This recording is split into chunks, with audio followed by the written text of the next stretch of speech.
Welcome, guys, to another powerful episode of Untold. Here on Untold, this platform was created to bring awareness not only to mental health, but to give people an opportunity that did not have a voice to have a voice.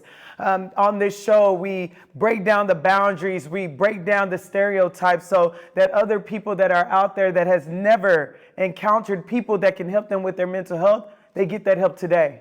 So this episode is about to break down a lot of those boundaries that we're speaking about. Today, we're speaking to Aiya. She's a young lady, very, very, very strong lady that has been through so much, including being born into an occult. Also having to travel from place to place, not having a home, and struggle through so many different things. We're here to not only listen to her story of resilience, but also heal through her. So, with no further ado, Aiya, how are you? How you feeling? I'm ready. You ready? Yeah. Why do you say you're ready? Because I feel that this story is generational, number one. And number two, just with all that's happening in Black culture today, right now, as we speak, I feel like this is a connection to that story. That's beautiful. You're about to help a lot of people. Yeah. Because your story is very, very unique. But I know a lot of people too that will hear this and feel like, wow, I'm not alone. Okay, so I'm excited. Now, I always like to start off episodes of helping people to understand how we met. So how did we meet? So we met during a class with some women at the Dream Center. You came in just as an introduction as a doctor, as someone that was providing spiritual healing. And Is that what they said? I prayed for you.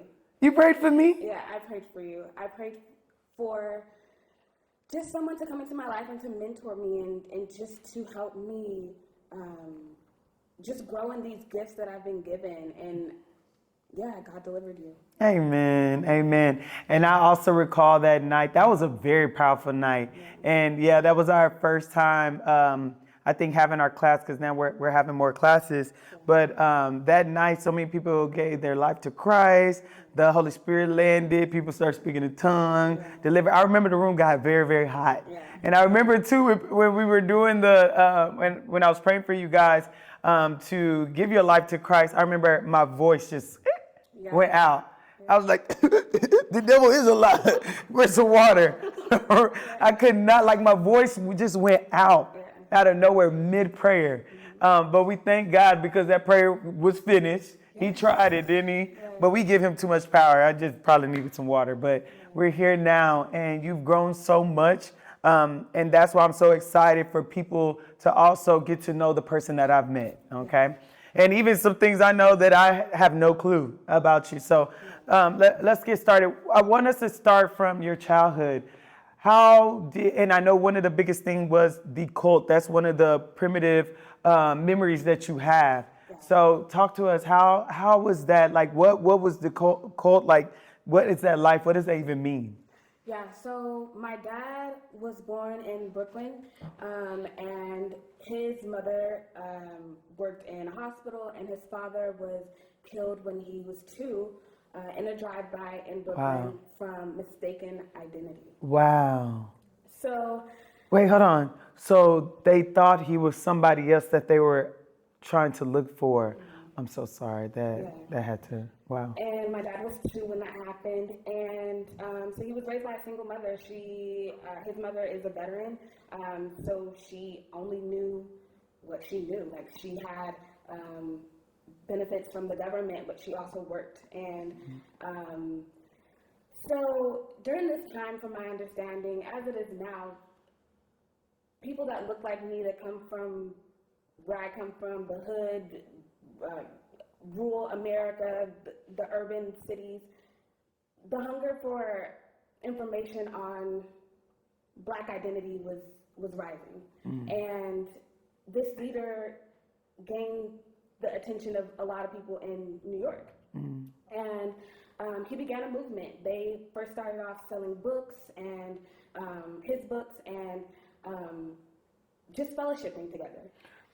I'm sorry to stop you. So when you say this leader, and this is the leader of the now cult, Yes, right? the Nuwabian Nation. Nuwabian Nation. So Nuwabian Nation, you guys have to Google. They have a whole National Geographic. ID Discovery Channel documentary they did in 2018. They did a 6-episode docuseries, Okay. and the Nuwabian Nation was one of the episodes. Okay. Okay. So do you know how his life, like how, I know you're getting the start of, he started selling books. How did he even come to existence in the sense of how did he get on the radar? So That is still yet to be known. I mean, I feel like now just word of mouth.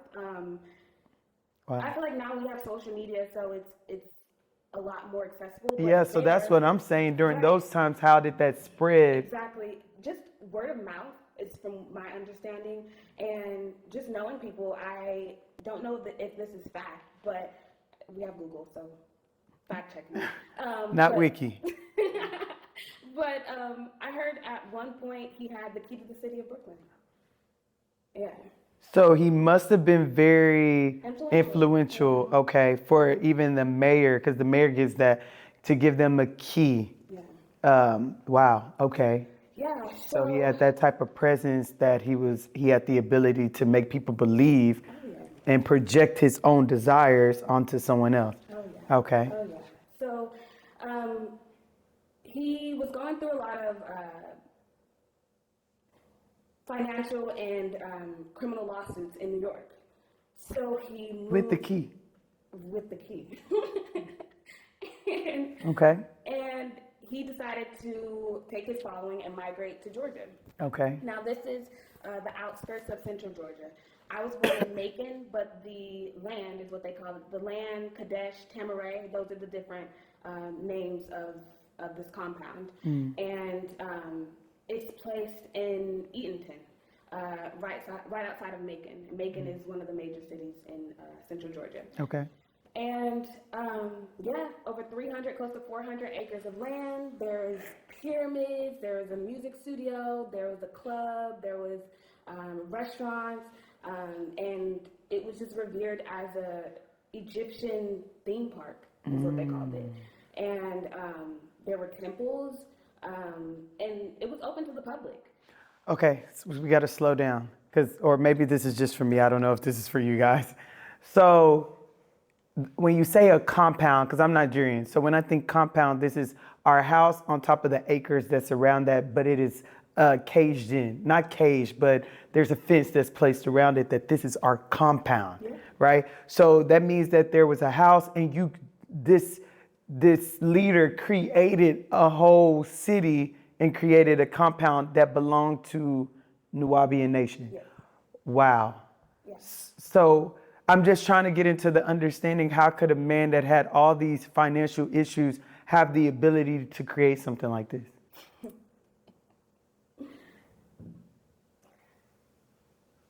His intent behind what he was doing is something that's very well known within the groups and the societies of people with power. So That was just like very aloof. What do you think? That was just, well, you went around the compound. Drive us home. Why was that? What was the intent? Was it like kind of like the Black Power or? Well, that was in front of the people. In front of the people was Black Power, Black education, our ancestry, Egypt, breaking down the barriers of, the myth of Egypt being white in that. So he was bringing the truth of African ancestry to the people that were looking for it.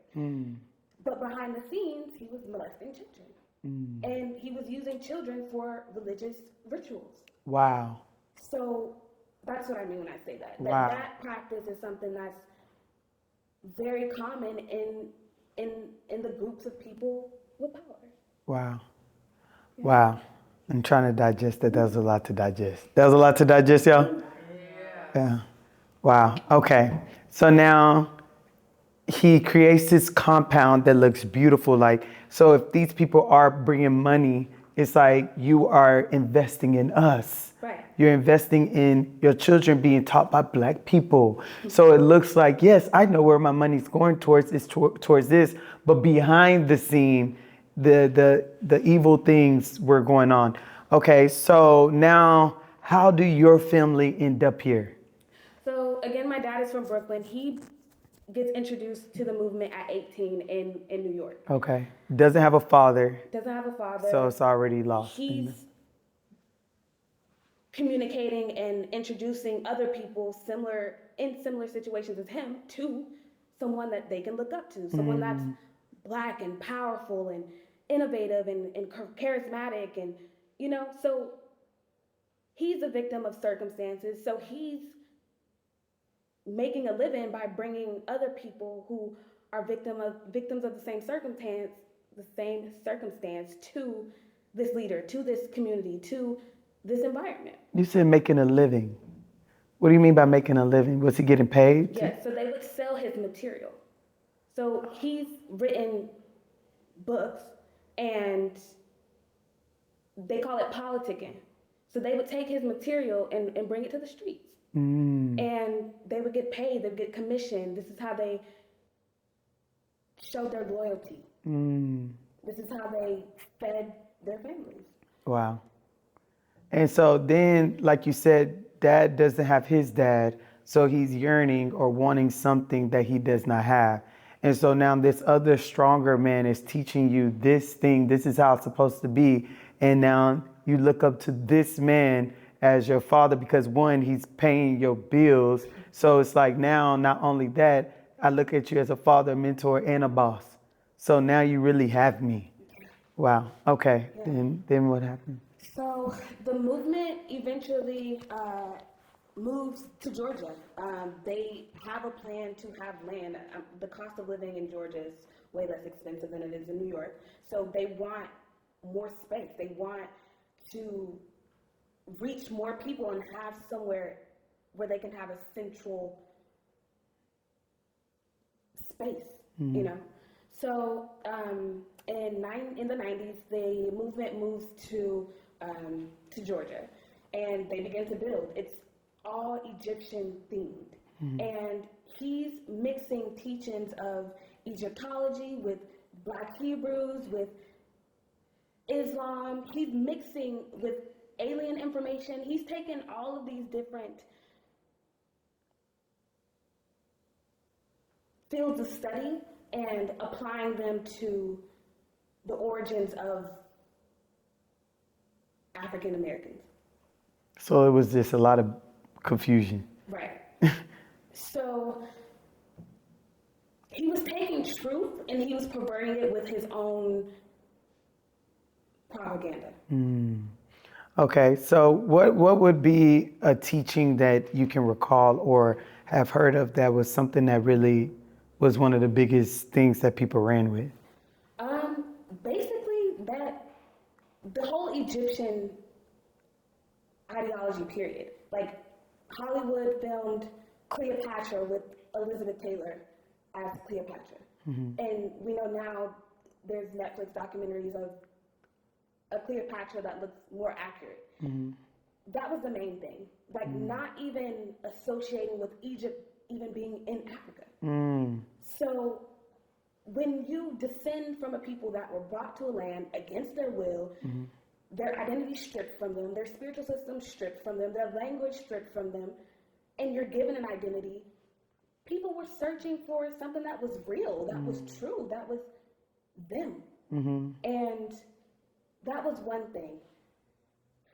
Regardless if it was really true.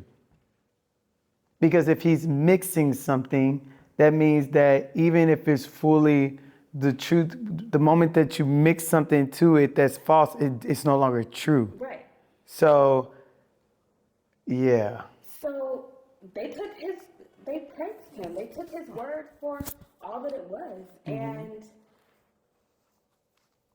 I recently had a conversation with my dad, and he told me that was what drew him in, was Black empowerment, was how to exist in a world where he could feel powerful being who he was.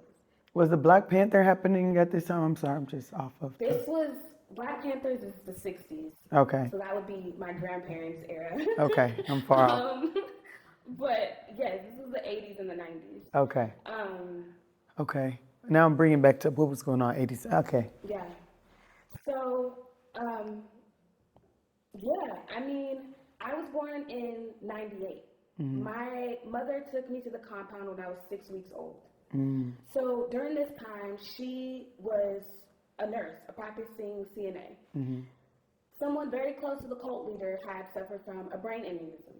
And my dad introduced my mom to the leader so that she could help this person that was close to the leader rehabilitate. And unlike all of the other people that were living on the land, she had a double life. Like the people that lived on the land worked on the land. And my mom was a nurse. So she left. Yeah, she was able to leave the land, come back, you know, bring the kids, take us. And so we got access to a world outside of the world that people had been born into, that people had came from New York to Georgia to experience. And my dad was also in the world. Like he lived on the land, but he had other trades. They taught them, you know, carpentry and lineman work, and they had to build pyramids. They had to build buildings for us to marvel at. So you could see just early on that all of their needs weren't being met from him and all that he was quote unquote providing, because they felt the need to go out. Right. So again, I was born in 98. I moved to the compound at 6 weeks old, and my mother tells me, you know, my first language wasn't even English. It was Arabic. Wow. And I call my father Abu, which is Arabic for father. Wow. And she told me about how the children were being taught Hebrew and Arabic, and the mind state was just to further us as far away from colonialism and patriotism as much as possible, and to reconnect us back with our African roots. Okay. So then, if your mom was one of the nurses, dad, were they close to the cult leader? Yes. So my dad had multiple women. Your dad? Yes. Wow. So I have siblings from my dad that are not my mom's, and we're all 1 year to 4 years apart. Wow. So my dad got married to a woman when he was 26, she was 19, and the cult leader married them on the land.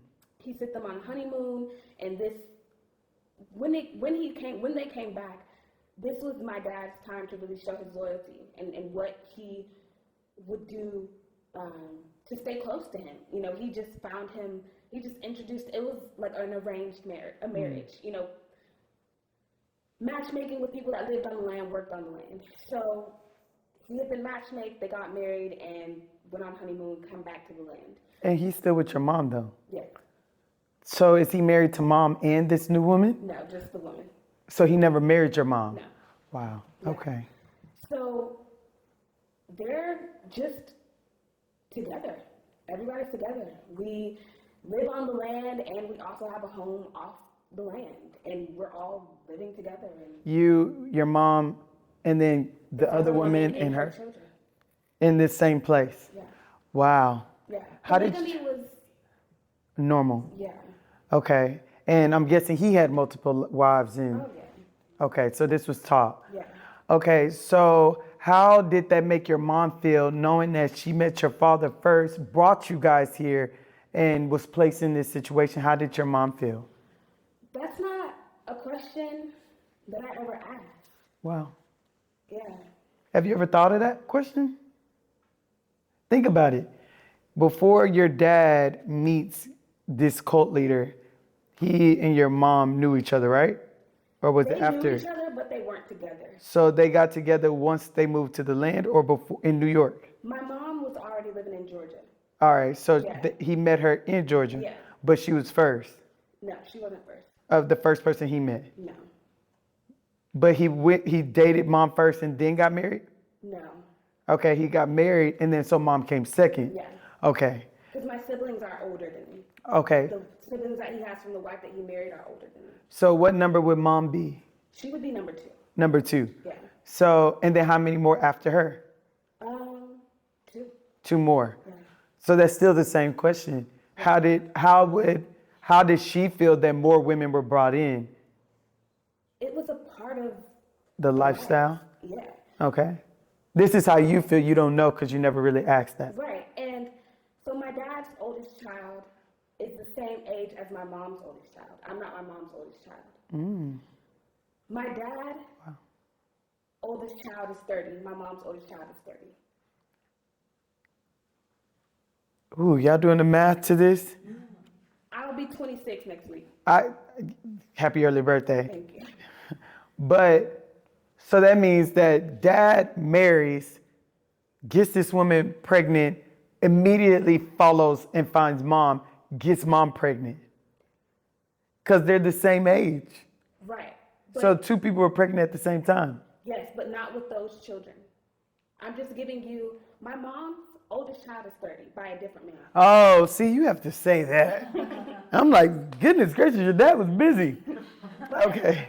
We are 1 year apart. I do have siblings that my mom has 2 children by my dad, me and a sibling. We're 1 year apart. Okay. He has other children, not by my mom, that we are also 1 year apart from. Okay, so it's still the same thing. The dad would get someone pregnant and get someone else pregnant. Yes. So did he only have one wife though? Yes, he only had married this one woman, and they had been married since she passed away 2 years ago.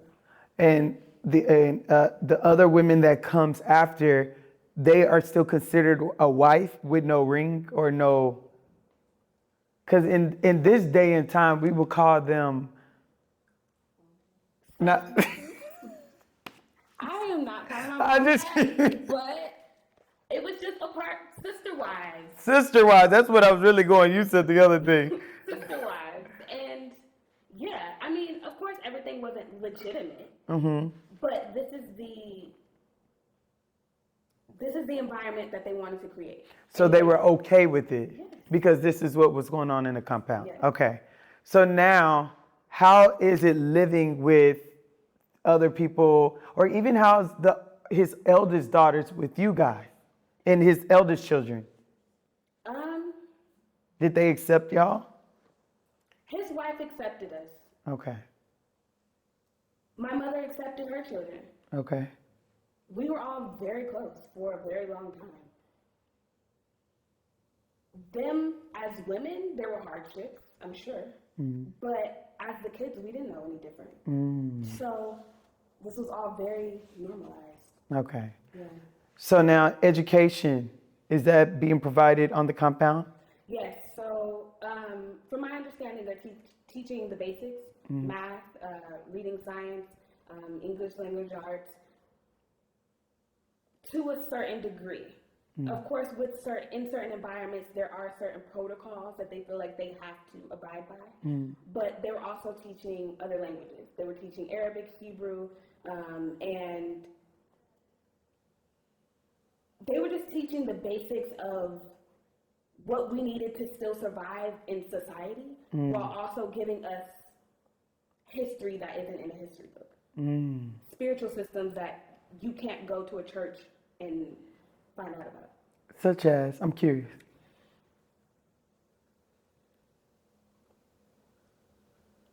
From what I've heard,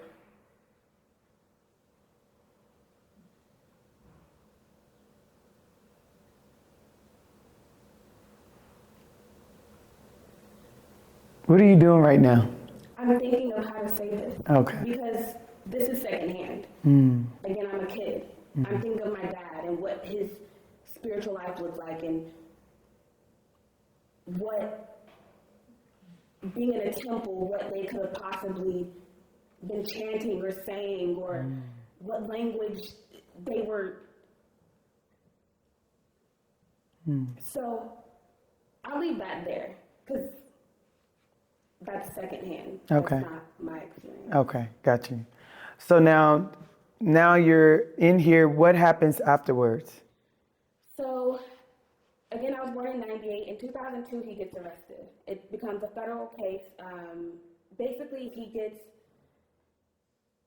things get suspicious when there's women going to the hospital with guards, no men, no like husbands, no partners, just men who are guarding them.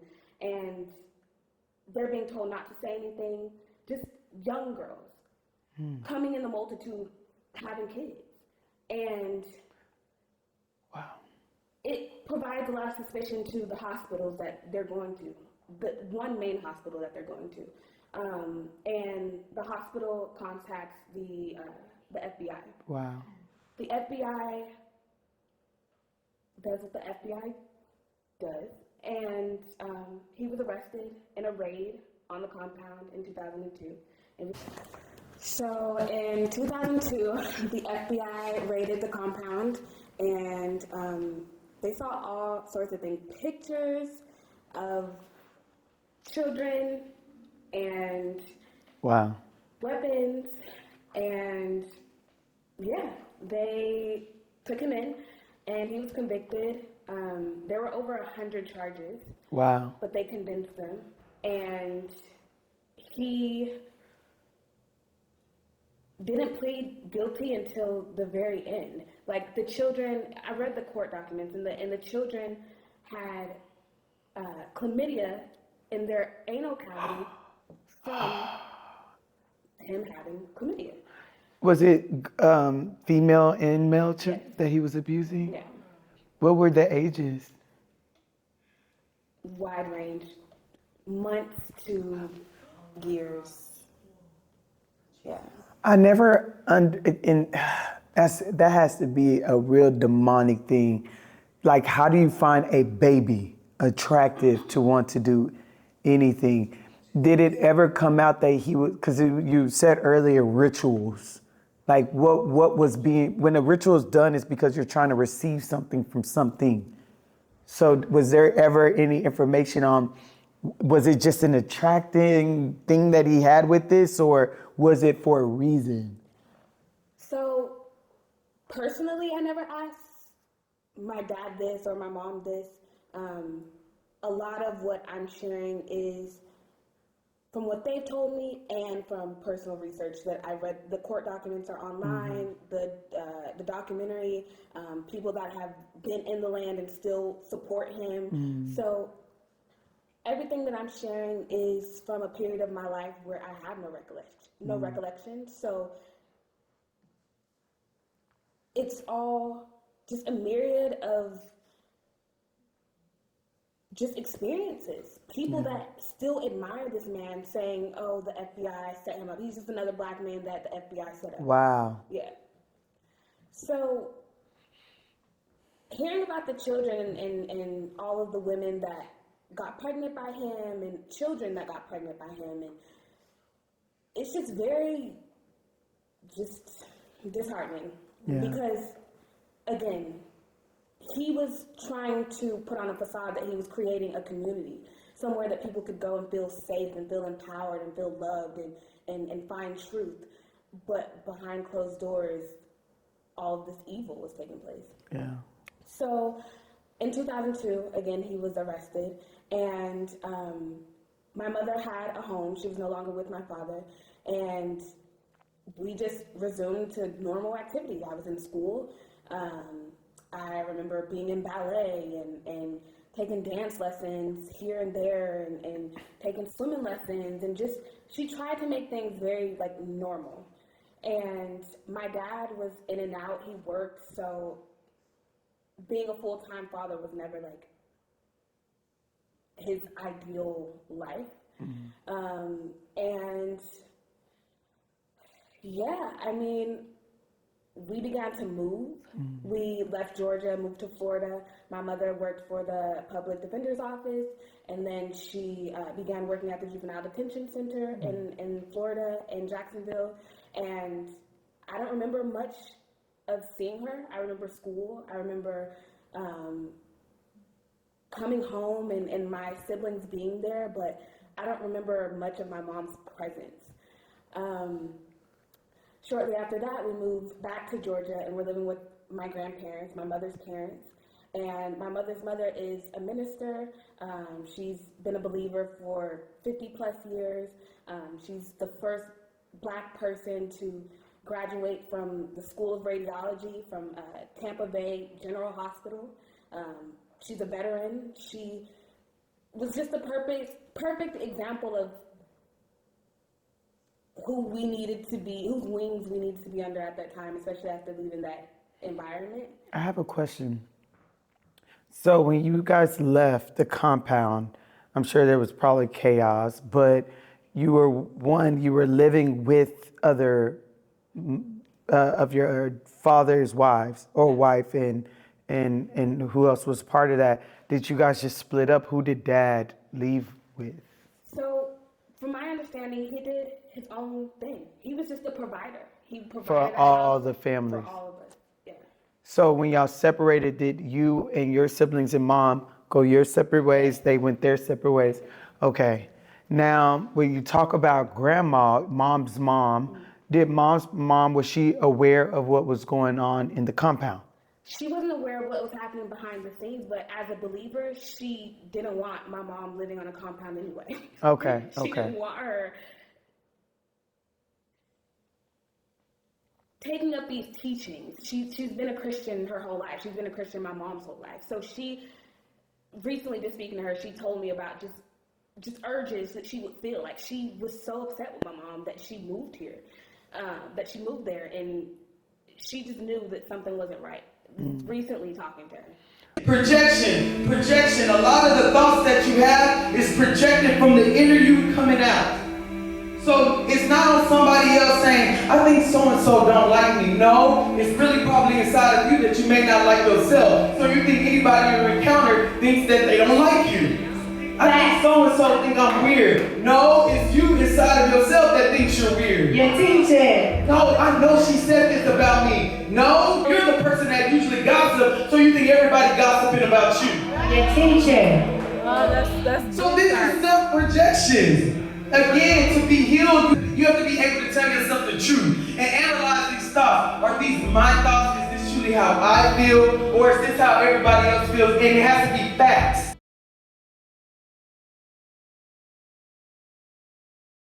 Okay, so she had a feeling like something bad is going on, but mom's saying, I'm going to do me, I'm going to live here. So just a quick question. Are you aware if, because I know you said that he mixed different ideologies and religions. Was Christianity part of that? So one of the names for the land is Kadesh. Oh, Kadesh is Hebrew, and it means the practice of sodomy in religious rituals. okay. And the people knew that? I have no idea. Well, they had to. They studied Hebrew, and they were okay. So that means they kind of knew. My siblings have biblical names. Jair is a biblical name. I have a sibling who is named after the Islamic Bible, the Quran. So we have Christian elements that are mixed into our lives, even while being in the Because world. Quran is Muslim. Right. Yeah, okay. So it's a mixture, again, just mixing of things, but grandma coming straight from Christianity, now you guys are pulled out of this. How does that make her feel? Are you aware? So she just completely creates an environment. We go to a Christian school. So now it's just a whole Yeah, it's 180. exactly. Okay. We go to a Christian school. We are going to church multiple times a week. Prayer, for breakfast, lunch, dinner, going to school, coming back from school. She's just creating this environment where we're not escaping Christ and her beliefs and her faith. We lived with her for a year, and my mom, while we're in Georgia, my mom is here in California. From what we were told, she's finding a place for us to live. She's getting things ready for us to come here, and we are just going to live with our grandparents for a year until it's time. That year passes and we come to California. We live in Long Beach, and my mom is married. This is our first time meeting this guy. And So mom leaves you guys to go to California to say, I'm setting something up, right? But she ends up creating a new life because she finds someone. And within a year, I'm still trying to find somebody and get, and she's able to find someone and get married. yeah. Okay. And then, okay. So we're here in California, and again, her presence just isn't there. She's different. It's wild to even talk about her during these years because it's like I'm talking about someone that isn't the person that brought me into this world. Like it's very strange. She's married. We see like abuse with her, abusing her husband at this time physically. And you've never seen that character in her, even with your dad? No. Wow. Because when they lived together, I was 4, 5. So that you wouldn't even know. Right. But have you ever heard Oh yeah. from your siblings that mom and dad would have that? I mean later on. Okay. But not that young. Okay. Yeah. But she was abusing him. She was just very absent, and the whole environment was just abusive and toxic. That lasted a year. The next year, we live in Vegas, and she's practicing Mormonism. And she asked me if I want to get baptized into the Mormon church. And I say yes, wanting to please her, wanting to draw closer to her, wanting to do whatever I could to feel a relationship, like this is my mother. Yeah. We live in Vegas 3 years. She's at clubs, she's here, there, she's coming back, like showing us pictures of, people she's met, things she's done, and it's just very, very strange. It's very strange. It's not like she's our mother. It's like we're living 2 different worlds. She's gone and I'm at school or I'm outside with kids, and this is when I began to research the occult. So I'm 11 years old, and my mom's not there. I have her laptop, and now I have access to the internet. So now I'm able to see what the underworld is all about. I mean, we live in Vegas. It's Sin City. It's these are the environments that she's placed us in, I guess, to gain this awareness. So I really don't have any memories of her being with us and being calm, it being happy. We live in a home, a brand new home. She's just not there. And when she's there, she's isolated. She's in her room. I'm the only girl. She has 3 sons. And everyone's just doing their own thing. It's not a unit. It's not, the community that they once wanted us to feel like it was. And Where's dad? he's in Georgia. Yeah. With another family? Yeah. Wow. With his wife and my siblings from his wife. Wow. Yeah. So when it came to that relationship, she wouldn't let us talk to him. She would call him and have us ask him for money, but it wasn't like call him and tell him about how life is going and how you're, in the show choir and how you go to this school and how your brother is doing this and that. Like, it was like, call him, ask him for money, and this is what you're going to need to get whatever you're asking me for. Ask your dad. So that's when that really became solidified in my mind. Like, okay, my dad is just a financier. Like, I don't see, he never came to Vegas to visit us. He never came to Florida to visit us. He never came to California to visit us.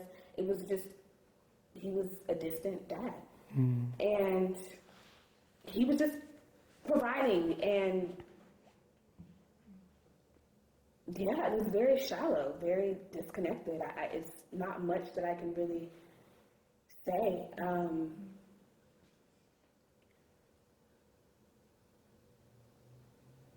So what happens after that? My mom, we go to Georgia during the summers to visit my dad one summer out of the 3 years that we live in Vegas. We go there and I'm able to connect with my siblings that he has there. And, Which ones? From the his wife. He has 2 children from the wife that he married.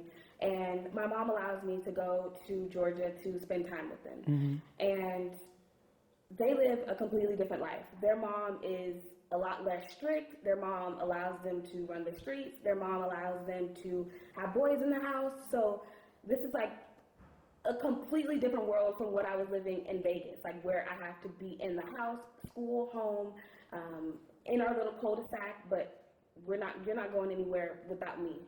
And I get to go to Georgia this summer, and I'm in the streets. I have a sister that's a year older. She's lived there her whole life, and she has friends that she wants to introduce me to.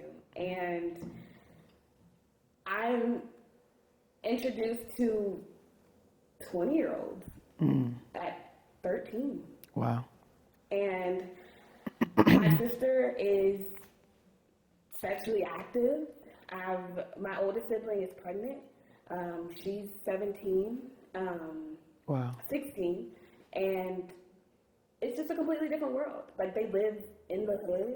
They have boyfriends that are incarcerated. So it's just a completely different environment from what my mom had just taken us out of by moving us to Vegas. And it's just urban life. It's just really the city life, Atlanta. It's just real gritty, real just kids doing whatever they want without any adult supervision. Yeah, and this is totally different from where you're coming from. Yeah. So do you feel like you just went all out?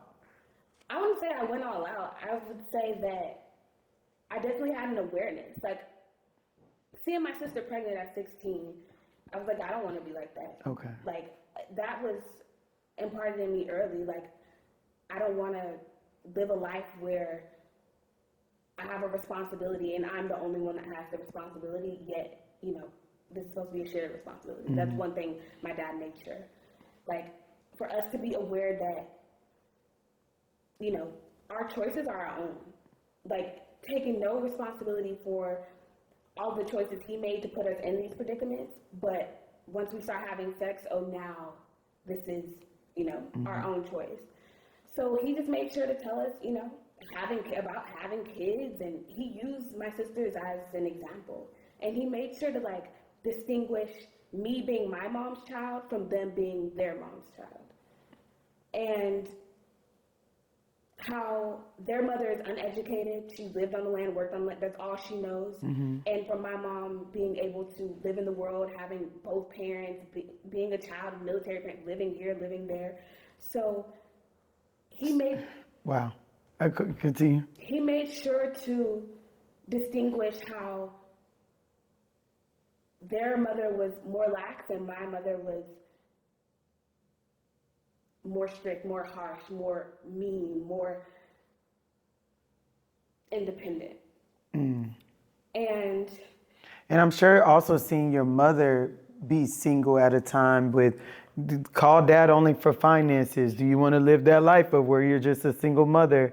I'm sure even in that's an experience, that an impression that is left on you as well. Yeah, I mean, living on food stamps, having to literally depend on your parents for everything, the government, the whole welfare system, all of that from 16. And me seeing that just for a couple of months during the summer. So that was an early impression where it was I don't want to live this life. I don't want to live this life. I don't want to be a kid having a kid. I don't want to be not able to have fun and go places and do things because I have a responsibility. And yeah, my oldest sister, she's now 30, but she was 16 and pregnant. And our next sister, she was 15. And I was 14, 13. And they were just fast. Like, they lived the fast life. They wanted to introduce me to the fast life. But I want you to see it in this perspective as well. Just like dad brought it to you to say, hey, this is how mom grew up and this is how her mom grew up, right? They come from two different backgrounds. So even her children only can take the capacity of the mother. Right. Your mom came from a place that her capacity or her experiences helped shape you. Even her leaving for a year at a time, that had to come from something. But I'm glad that you were able to experience something else to know there is something else out there that keeps you in a place of, okay, even if my situation to me is not the best, okay, this situation I don't want either though. Yeah. So it's sometimes we're in a product of our environment. We're a product of our environment. We're a product of our parents. We're a product of what they have. And a lot of the times they don't have it. They don't have nothing, right? Your mother being allowed to leave and go work somewhere else, if he would have instilled that into the rest of them, right, that probably wouldn't have been their situation. Right. Did they take offense or did they feel any type of way, even when he would try to split you two apart with stuff like that? I feel like we just accepted it. We just accepted it for what it was. Like, it was just a reality that we knew to be true. Like, he wasn't saying anything that wasn't true, while at the same time not saying it from love.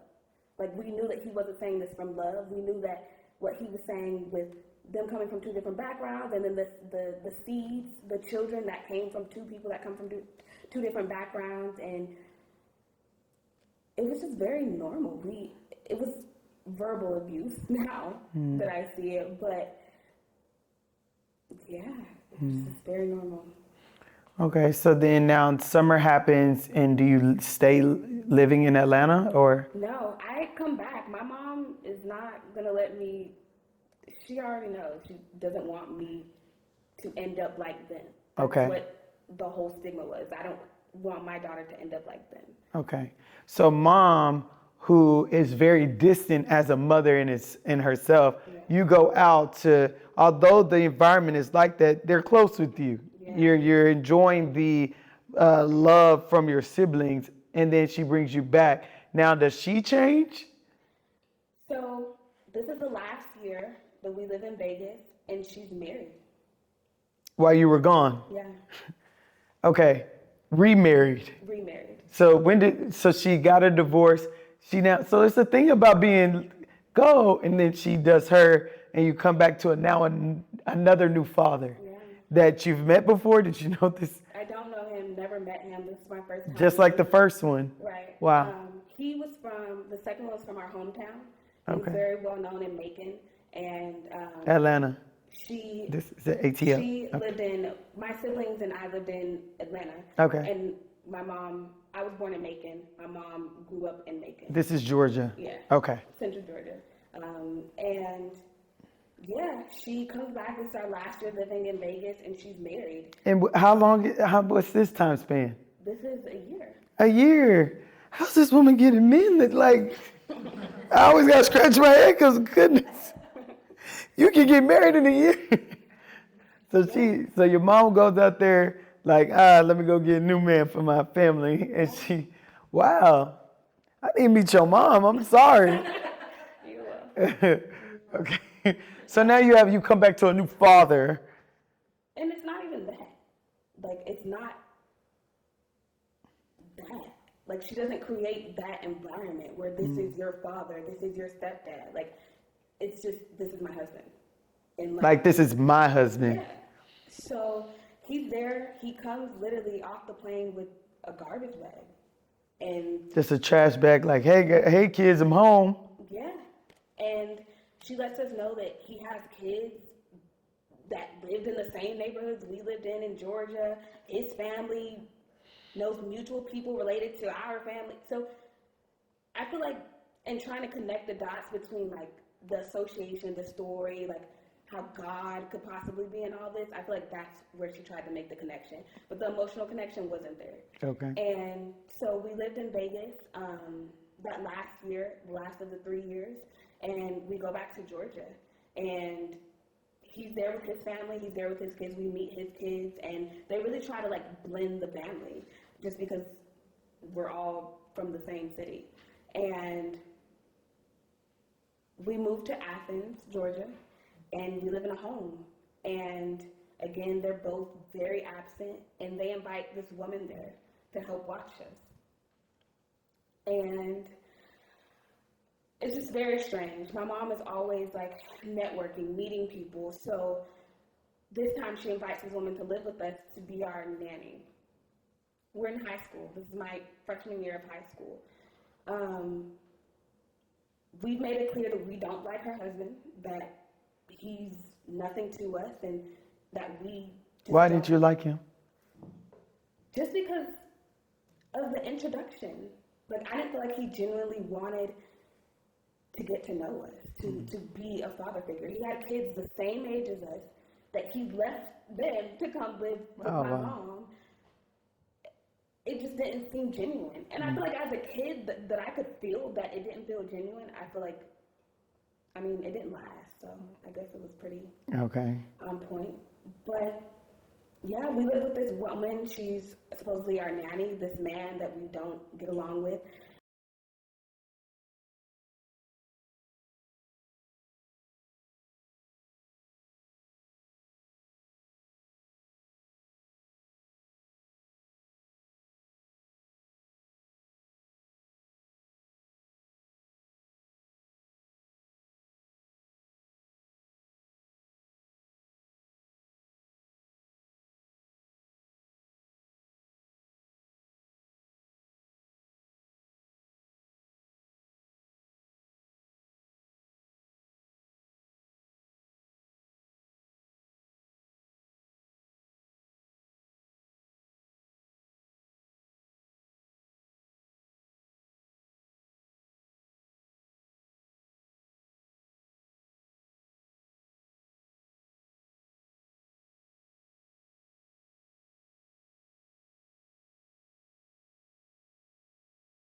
And just tend to go to the hospital, and it's this whole thing.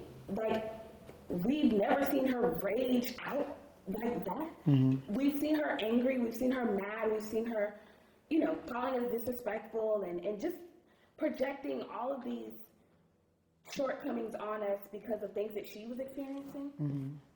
But this was a moment where we really saw like who she could really be. And she was arrested on child abuse charges. And this is when we began to live with my dad. I'm a freshman in high school this year. I go to 4 different schools in 1 year. Wow. And it's just a whole lot of... Now you move with your biological dad. Yeah. That has not been in the picture, Right. only financially. And now they're like, hey, you have some kids you have to bring in because mom is in jail. Right. It's so unstable. It's so... And how old are you at this time? I'm 14. 14. Yeah. Okay, so now you move in with dad. And how's that experience? He's living with his mom at the time. And she's made it clear that she isn't too fond of us. We lived there for a couple of months until she doesn't want to deal with us, and then he gets an apartment for me, my brother, and him. And your dad, what happened to his wife? she's living in Atlanta with her 2 daughters. He's So they've- providing a place for them to stay. He has different places, different cities, and he just pays the bills. Wow. He pops up when he can. He's working. What he does, he travels. So It's like Nick Cannon. I can only imagine. Nick Cannon has a lot of kids. Probably have to do these same things. this was the lifestyle. Wow. I mean, And he was traveled- okay. And he's okay with that. Yeah. He's Yeah, that's a whole nother episode. She said he's a man. Do you think because dad didn't have his father in his life? Because usually a man is who teaches you how to be a man in a family and security and do these different things. Because someone has taught him, as long as you pay the bills and provide, you're doing a great job. And that's probably something, what you say, the cult leader, just provide. You get the money, pay for them, you're good to go. I just feel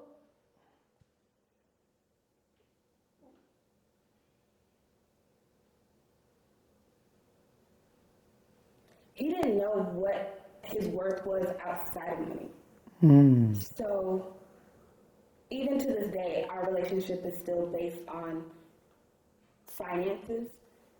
It's hard for me to connect with him emotionally, but I feel like that's just him not being developed in his manhood. Like money, looking good, having a nice car, having women, and that's just it. All right, how does that make you feel? Do you yearn for a relationship with your father? I do, but I feel what hinders it is things that he keeps secret. Like things about my early childhood about his beginnings, about things that he's done, about the life that he lives that we aren't aware of. I feel like that's what keeps us from having a relationship. Why do you think that's important for you to know? What would that change in your relationship with him? Everything. How? How does not knowing something change the dynamics of a relationship? Because now if he was to tell you something that he's trying to keep from you, that can also change you. You're thinking that if you were to tell me something, this will better our relationship. But he's holding it back from you to say, if I tell you this, this will not be good for our relationship. I feel like I would much rather the truth than anything. But what if the truth is something that will, again, it goes back to when you're thinking about God, right? Sometimes the things that God wants you to know everything, but everything comes in His timing because there's a maturity level that is needed for you to receive it, to understand it. That if I was to give you this right now for you to able to receive, you won't even be able to digest it. And the maturity level of where you're at now will be able to cause that thing to go into error. That even His truth may not be good enough for you in a place that makes you better. So He says, no, I will hold and keep this from you. And you're looking at it like, for us to have a better relationship, you need to open up and tell me everything. So he's, as a parent, though you look at it like, oh, you're not maturing your manhood, he said he's looking at it like, actually, I am maturing my manhood that I know not to tell you. Yeah. So honestly, you're stopping your relationship from him. It's you. It's not that. You may be using that as a level of projection, but it's nothing that has to do with that. Because that's why I said, why would information change a relationship? Information doesn't create relationship. Well, yeah. I mean, I don't know. I feel like it's still connected to my early beginnings. But that's something about you, though. And I know this is kind of off camera stuff that we talk about, but it's identity. Yeah. Your mom was seeking identity. Dad didn't start off with identity. That's the thing that's generational. It's a loss of identity. Right.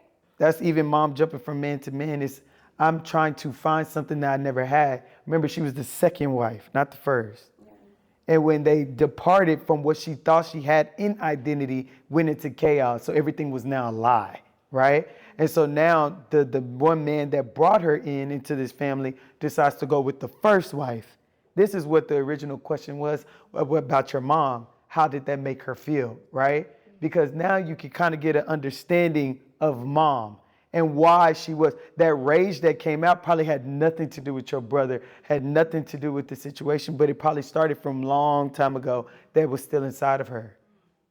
Yeah. I mean, she made it obvious that a lot of her pain came from my dad. Like, she would call the two children she had by him by our last names. Like, to make it apparent to our other siblings that have different dads, like, these are the two from this person that cause the most trouble are because they have this guy. So I agree, and I don't know, I just feel, like you said, identity. Like, how am I supposed to know who I am if I don't even know who my parents are? Or how am I supposed to know who I am? Like the saying goes, like, if you don't know where you've been, you don't know where you're going. I feel like that rings true for me. Who made that up?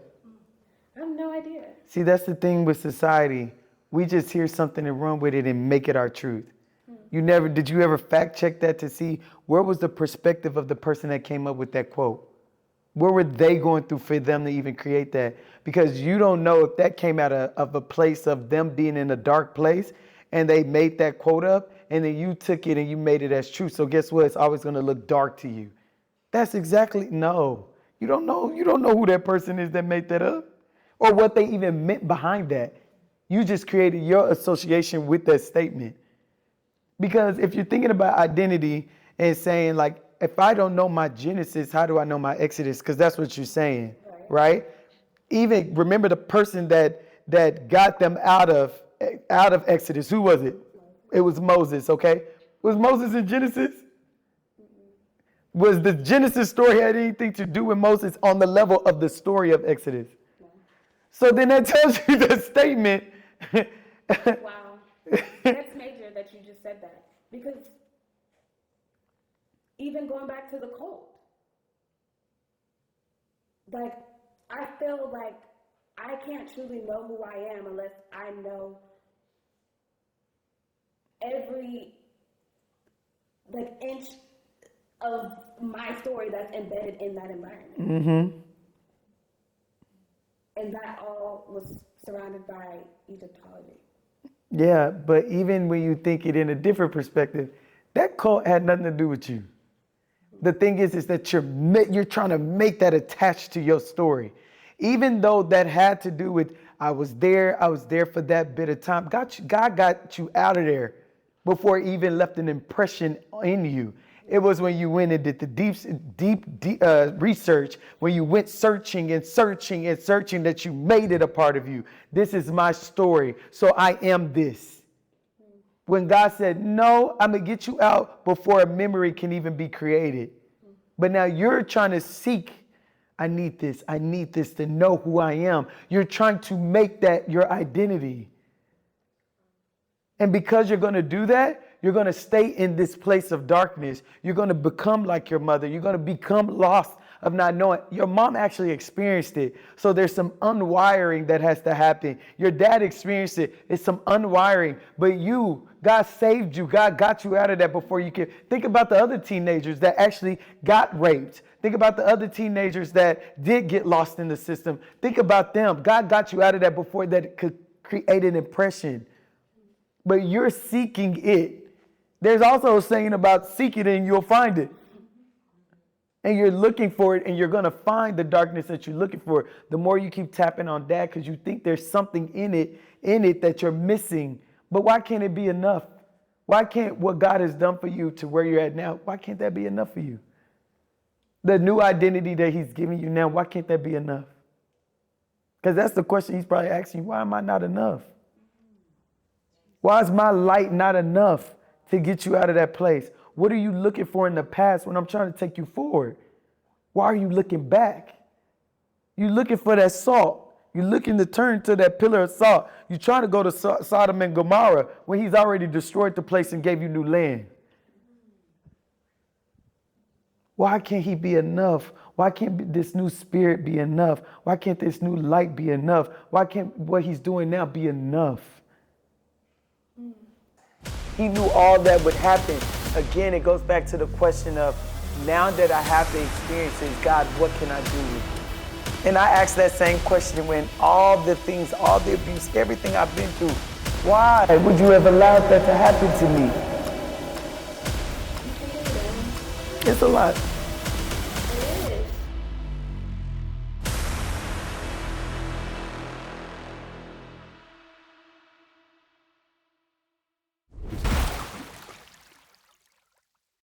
It is. Thank you.